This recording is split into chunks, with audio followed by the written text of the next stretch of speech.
When people don't pay you, that's theft. It drives me insane. Yeah, it is theft. It's absolutely bollocks. theft. You wouldn't just leave your workshop open and let them come and take your equipment. You wouldn't do that. Why you've really got to toughen up when you're dealing with slow or non-payers. It's your money when you've done a job. Might look profitable, but it means nothing until you've collected it. Cash really is the oxygen of your business, so you can't live without it. You need it to be coming in, and you won't have it if you're basically being a sissy about getting paid. They're paying someone something, so we have to make sure that you're one of the someones and the something's getting paid. There's 3 really powerful tools for effective credit control and debt collection.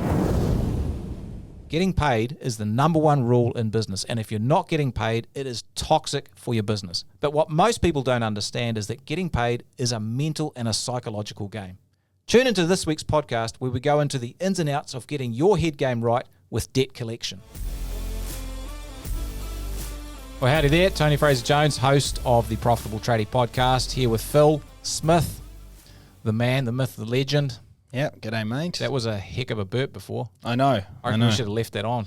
I probably should have, actually. Those of you listening, I ripped a pretty intense burp as the intro was just about to rev up. So, yeah, you're welcome, Tony. No problem. Anytime. It's impressive. We have Sar here in the office as well, or in the studio. He's he got a little privy to that too. He's looking a bit green around the gills, to be honest. He's struggling like the rest of us. Yeah, well, it's a tough one. It Be is. better an empty house than a bad tenant. That's what I always say. That's right. Better Anyway. out than in. Better out than in. Yeah. Today, what are we getting into? We're talking about why you've really got to toughen up when you're dealing with slow or non-payers. And this is dear to my heart, very dear to my heart. I know, Tony, you've got a few rules of business, and there's 3. And number 1 is get paid. So this is pretty damn important. And I mean, cash really is the oxygen of your business. So you can't live without it. You need it to be coming in, and you won't have it if you're basically being a sissy about getting paid. Yeah, it's an emotionally, mentally challenging area. I'm not going to deny that. For a lot of people, this is basically gives them the old loose bell terror. But it's so important that you toughen up and get the money that's owed to you. You know, it's your money when you've done a job. So it might look profitable, but it means nothing until you've collected it. Yeah. And the way I look at it is, you know, you wouldn't just leave your workshop open and let them come and take your equipment and some vehicles. You know, you wouldn't do that. No. Well, if you would, you need other help, which I'm not qualified to give. But you just wouldn't do that. That is theft. Yeah, that's And right. for me, when people don't pay you for services which are, you know, diligently rendered, that's theft. It drives me insane. Yeah, it is theft. It's absolutely bollocks. theft. The trouble is most people are too passive with this, and they need to be more assertive. They need to toughen up and actually collect the money that's owing to them.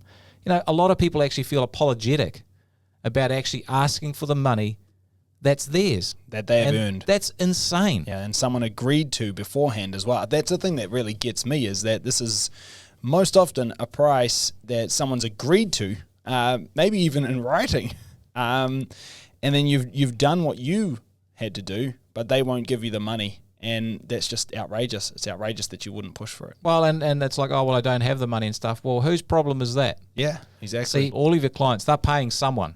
Yeah, that's right. They're paying someone something, so we have to make sure that you're one of the someones and the something's getting paid. Yeah, yeah. And if you say, well, they genuinely have no money, I'm like, well, are they wearing clothes? Do they eat food? They have some money, mate. They're paying somebody. So, yeah, you need to get it. Anyway, I'm sure you have a story to I do. check us out. This is a story about an interesting insect. It's called the hoverfly. And the hoverfly looks exactly like a bee. And it pollinates plants as well. So it flies around, looks like a bee, floats like a bee, all that sort of stuff. You know, other insects think that it will sting. But this hoverfly has no sting. So it's exactly like a bee, but it has no sting. The thing is, it survives happily, it thrives, because everyone thinks it's going to sting. Yeah. And so nobody Messes with it. messes with it because they're like, well, I don't want to get stung. And the psychology of debt collection and getting paid is kind of similar. Yeah, 100%. It's absolutely critical that people think you're going to do stuff, yeah, that exactly. you're going to sting and take action. And this is not about being rude, unkind, argumentative, angry, kneecapping people. I'm not, well, you know, maybe if, anyway. We don't publicly endorse that. No, publicly. publicly. But it's very important that your clients think that you are an enforcer.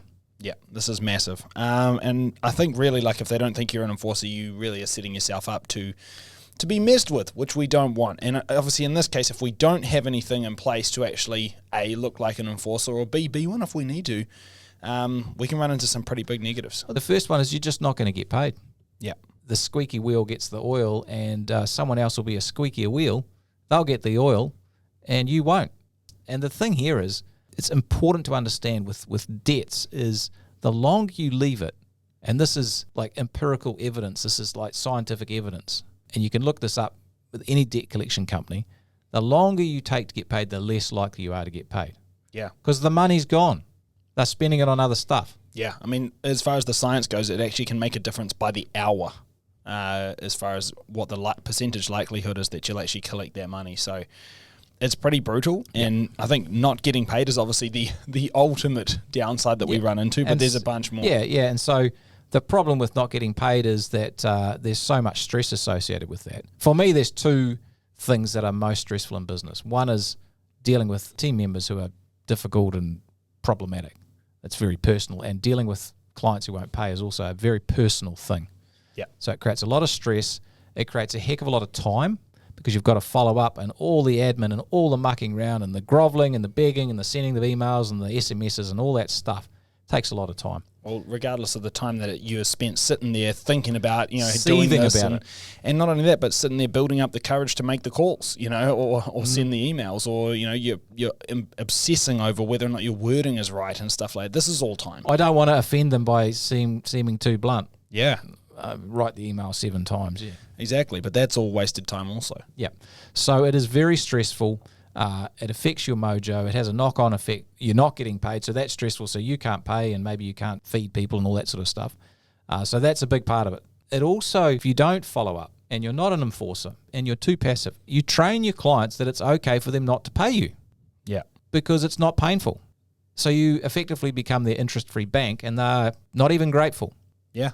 And if you think about a bank, if you don't pay your overdraft back or your loans back, there's penalty interest straight away. There's no arguments about it. No. And there's no talking your way out of it. No, like Crimea River. But they'll be like, whatever. Yeah, but whatever, mate. That's the rules. There's no getting out of that. It just is what it is. Yeah. So you train your clients to treat you badly. Yeah. And that's a big thing. Yeah. It does damage your energy and your motivation if you deal with this. It is incredibly stressful. And you feel weak, and you actually lose respect for yourself. And we see that with people who have done this consistently. They actually get less and less confident about themselves and their ability to do it. So they actually kind of get worse at it. And other people lose respect for you too. If your business is under pressure and maybe you're struggling to pay your team, word's going to get out that people owe you money, and they'll be like, well, what are you doing about it? Yeah. Maybe your wife or your husband or your partner is like, well, what are you doing about it? Like, you just got to, and you're like, oh, I don't want to upset them, or, oh, maybe I don't get another job from them.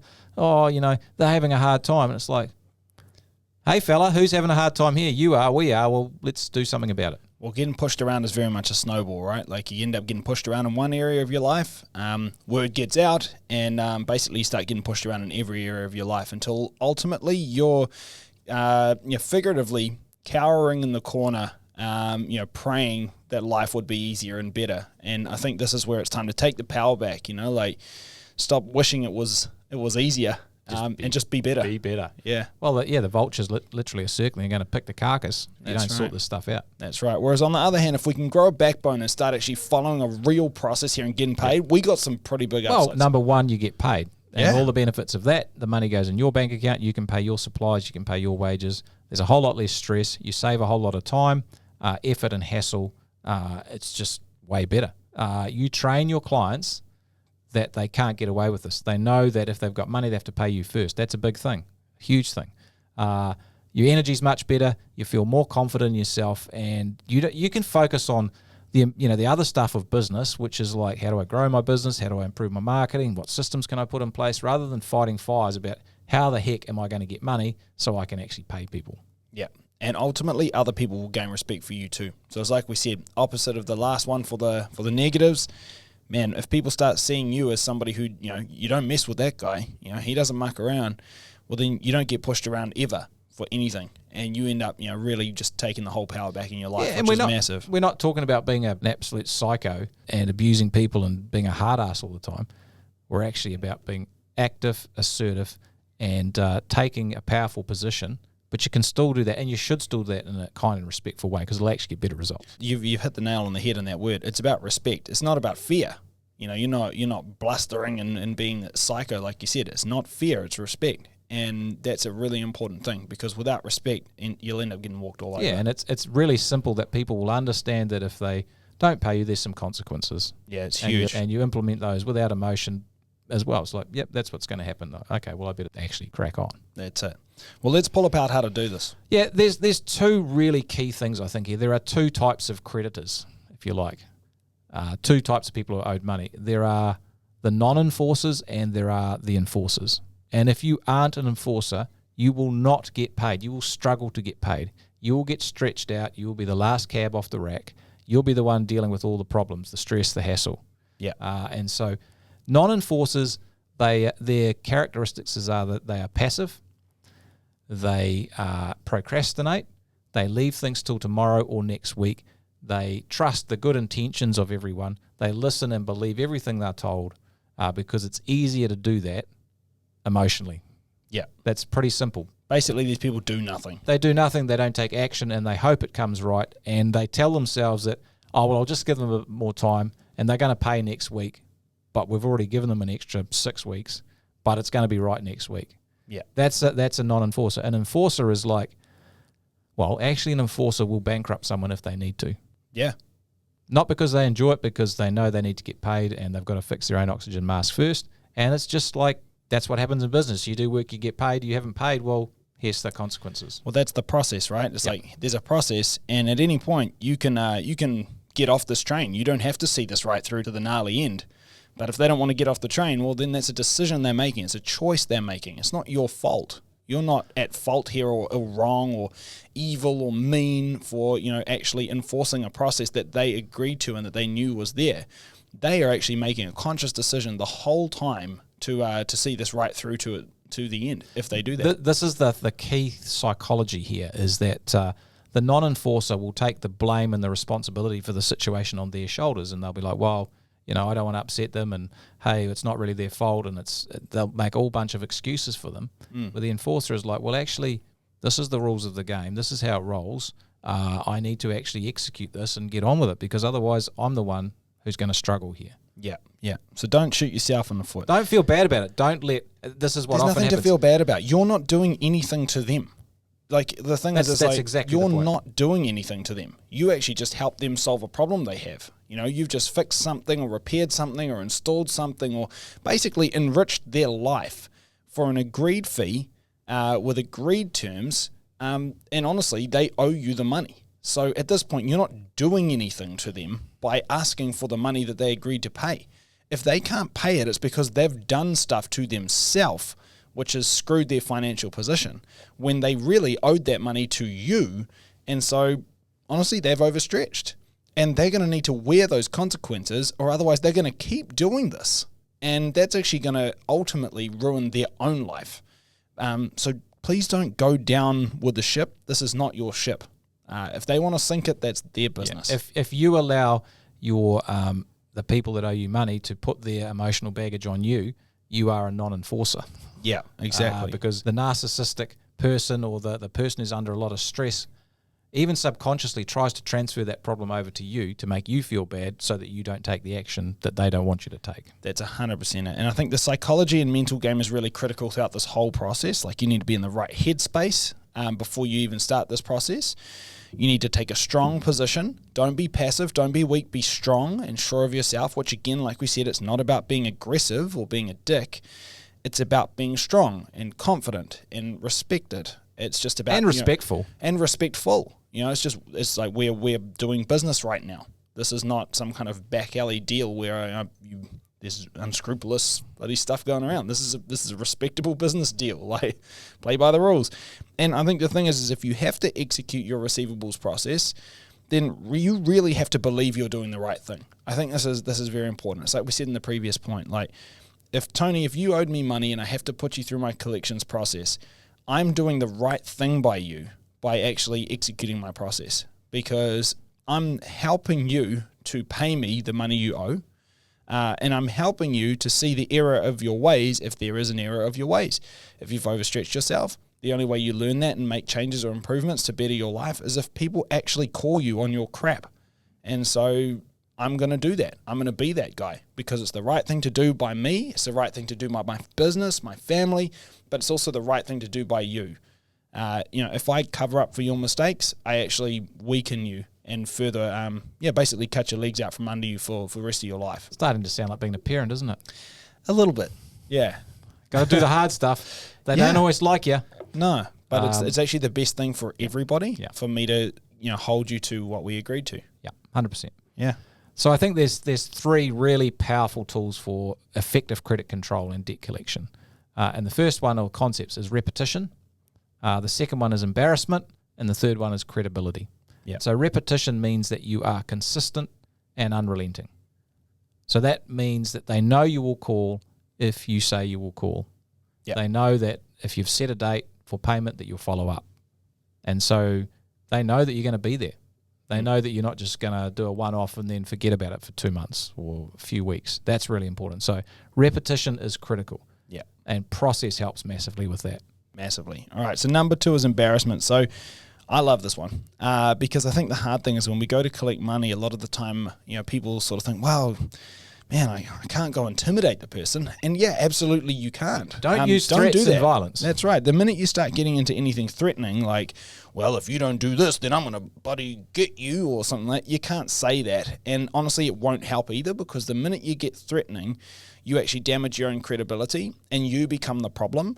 And then they have something to whinge about. And now it's about whether or not you're being threatening and not about whether or not they owe you money. Yeah, it's like, he's not being reasonable and he's being aggressive and I'm not going to pay him because he's being... Yeah, that's right. And honestly, they do kind of have a leg to stand on there. Whereas on the other hand, if you really want to get paid, embarrassment is very, very powerful. People really, really fear embarrassment. It makes them worried. It makes them scared. And if you turned up at somebody's business, let's say I've done some work for you. Let's say you owe me money. And let's say I popped in here to the office unannounced, and I started walking around and saying, "Hey, is Tony here?" People are like, "Oh, yeah, he's just in a meeting." I'm like, "Oh, cool," because I've been calling and texting, and next step was going to be carrier pigeon, but I thought I was in the area, might as well pop in. He still owes me that $200,000. So yeah, I just thought I'd catch him if he's got a minute. Like, is he going to be long? And just, again, be really polite, be really happy, upbeat, as if everything's fine, and just kind of play dumb about the fact that, this might be a negatively geared situation, and be very loud and very vocal in front of the whole business. And basically what's going to happen is that will embarrass the hell out of you. You're going to come out of your office in a hurry and be like, "Hey, come in here, nothing to see here," and you'll probably pay me on the spot because you'd be embarrassed. So honestly, embarrassment's massive. Massive, yeah. Don't get angry when you're meeting people. Try and maintain the relationship where you can, as much as you can, and use embarrassment. It's incredibly powerful. But then credibility is important. You've got to follow through. So they have to know that look, if they don't play ball and don't follow the process and what they've agreed to, that you will take action. Yeah, and that means you will enforce. So that's if it requires sending someone to debt collection, then you do that. And it doesn't mean you don't listen to their story. It doesn't mean you don't try and create some accommodation. It doesn't mean you're just like an unfeeling machine that just implements your process to the letter of the law every single time. There are situations where you need to flex a little bit and be sensible, and you do that. You can do that 100%. Yeah. But they have to know that push comes to shove, you're going to take the action if they don't behave. I've got a small story here if you'll indulge me. I love a small story. Yeah. Well, basically, so our head of marketing here at PT, Damon, when I first started working with him, didn't really know him very well. Now, Damon is the kind of guy, he's absolutely an enforcer. If he gives you a consequence, he will action it. Now, I didn't know that. I thought, most people are reasonable, and so as a result, like, they'll give you fair warning. And then they'll give it again, and then they'll give it again, and then they'll give it again if the consequence they want to enact is bad. So we have Nerf guns in the office, and we often will shoot each other. And I'm shooting at Damon one day, and I shoot him one time, and he turns around, he's got a glass of water on his desk, and he says, "If you do that again, I'm going to throw this water on you." And I'm thinking, he won't. Surely he won't do that. Don't be unreasonable. So I shot him again, and he threw the water on me. I've never shot that guy again, ever, ever, because the reality is like, well, he actually did it. I didn't think he'd do that. And he said, "Look, no hard feelings, man. I did tell you I was going to do it."